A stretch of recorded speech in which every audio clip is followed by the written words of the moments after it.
ito pala yung CMTC Guijo ba to? Ayan, yung tanker na barko, yung katabi natin doon sa My Ship Slip. Ngayon nasa loob na siya dito sa grieving yard or grieving dock na, no? Wala nang tubig, na pump out na. Ayan, no? Medyo maliit lang pala yung ano dito. Ay, hindi ka, mas medyo malaki yung Subic pala, kasi 4 na barko kayang mapasok.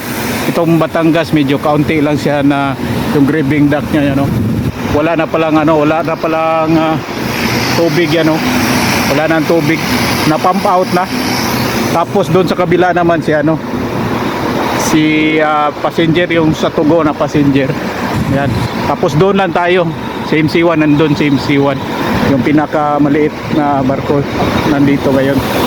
Yan, ito sa MTC Gujo yan, yung tanker.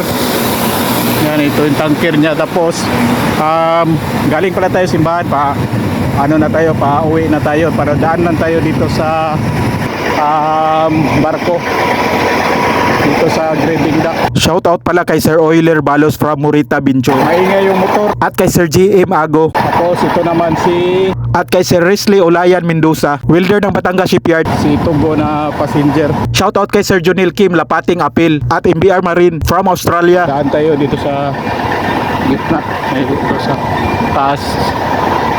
Yan. Tanker to, tanker, kasabay niya yung passenger tanker, yung passenger to si Tugo. Ayan. Si Saint pala to, si Saint Agustin of Hippo na, Saint Agustin of Hippo sa Tugo. Itong palaging palaging biyahe Batangas ba to, Katiklan, tapos Ruas, palaging mano natin sa Ruas, masabay natin sa Ruas na na Puerto yan, wala nang laman yung tubig dito, na pump out na yung grieving dock yan.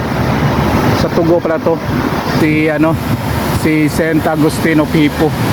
Yan, balik na tayo sa barko ko. Ito lang yung si MC1,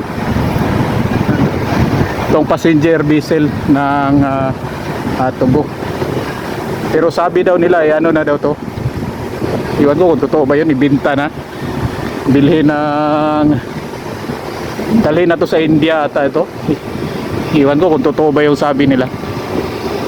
Kapag totoo yun, wala na, last na to na, kita niya Tugo ni Saint Agustin of Hippo. Tapos na to siya, dalhin na to siya sa India kung totoo yung sinabi nila. Yan, ito yung bridge niya, papuntang bridge. Yan, President Dock pala dito. Yan, ito yung si Tugo. Daan lang tayo sa bridge nila ko. Tapos balik na tayo sa barko. Yan, yan, may tao pala sa bridge, sa taga Tugo. Yan, ito yung baba nila, grieving dock,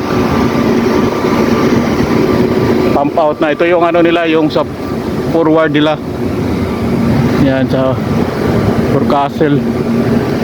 Ito yung gate pala ko, grieving, yung dock gate niya, laki itong dock gate yun. Pag buksan yan, papasok na yung tubig.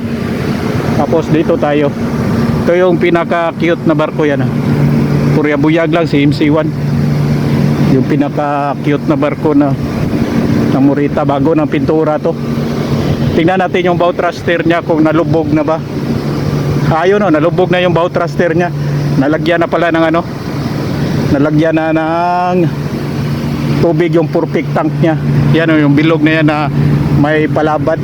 Yan yung bow thruster yan, na ng tubig. Nalagyan nata to ng tubig yung niya. Yan, yan, nalubog na yung niya, yung bow thruster niya. Yan. Tapos ito yung kabilang barko pala, tabi pala tayo nito, yung malaking barko na si SL Rose, yung bulk sa San Miguel pala to. Mayari na to ng San Miguel.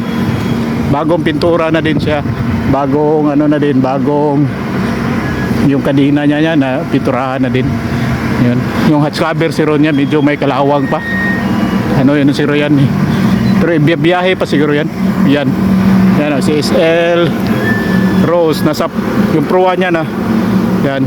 Nasa pupa niya, proa niya, pupa natin. Ito yung CMC1. Break time pala ngayon kasi ano na, alas 12. Medyo mainit na ngayon.